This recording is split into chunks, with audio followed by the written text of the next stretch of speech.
राधे राधे दोस्तों, भजनों की माला में आपका स्वागत है।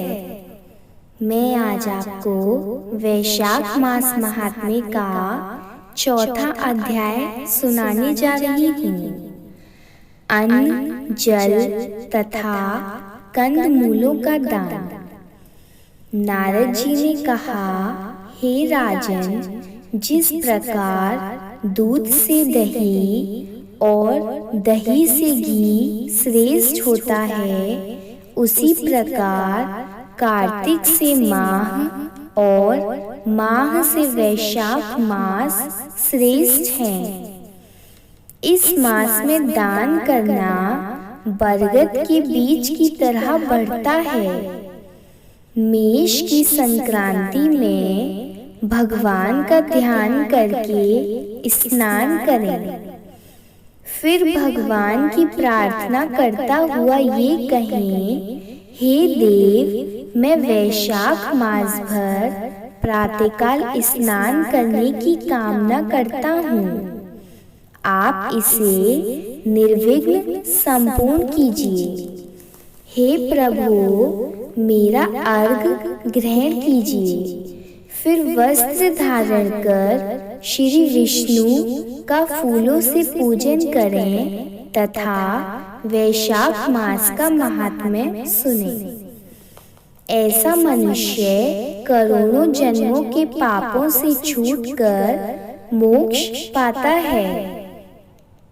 वैशाख में शैया पर सोना, तेल मलना, कांसे के बर्तन में भोजन करना, घर में स्नान करना, दूसरी बार भोजन करना तथा दिन में सोना इत्यादि वर्जित है। जो मनुष्य इन सब निषिद्ध कर्मों को करता है, वह नरक भोगता है तथा कुत्ते और चांडाल की योनि प्राप्त करता है।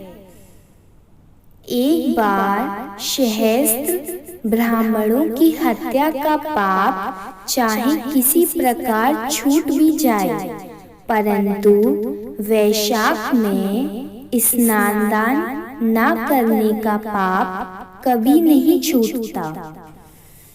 इस मास में मार्ग चलने से थके हुए ब्राह्मण को शैया पर विश्राम करा उसके चरण दबाएं तथा पाँव को धोकर चरणामृत से तो सभी बंधन छूट जाते हैं और तीर्थ स्नान का फल प्राप्त होता है। वैशाख में अन्न तथा जल के दान का बहुत महत्व है। इससे दुख दूर होते हैं।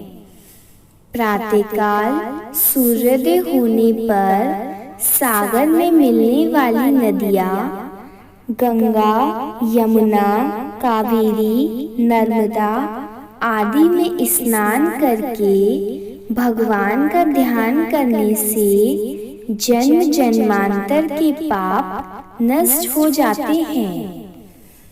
कोई धनी हो या दरिद्र, चाहे पराधीन ही क्यों न हो, उसे जो भी मिल सके वही दीन दुखी को दान देना श्रेष्ठ है।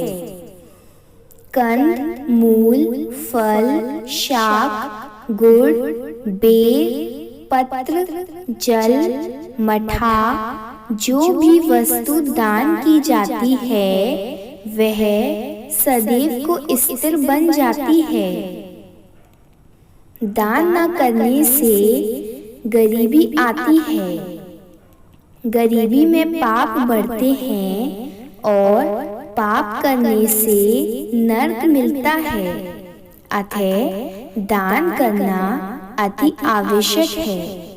जिस प्रकार रूपवती नारी वस्त्र बिना शोभा नहीं पाती तथा नमक बिना श्रेष्ठ शाक भी स्वादहीन होता है, वैसे ही दानहीन मनुष्य सर्वगुण संपन्न होने पर भी श्रेष्ठ नहीं समझा जाता।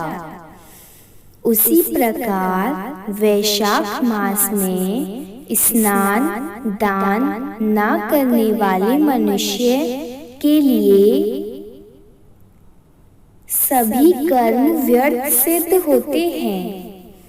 वैशाख मास में की गई तीर्थ यात्रा तथा इस मास में किए गए यज्ञ तप आदि का फल सर्वाधिक होता है।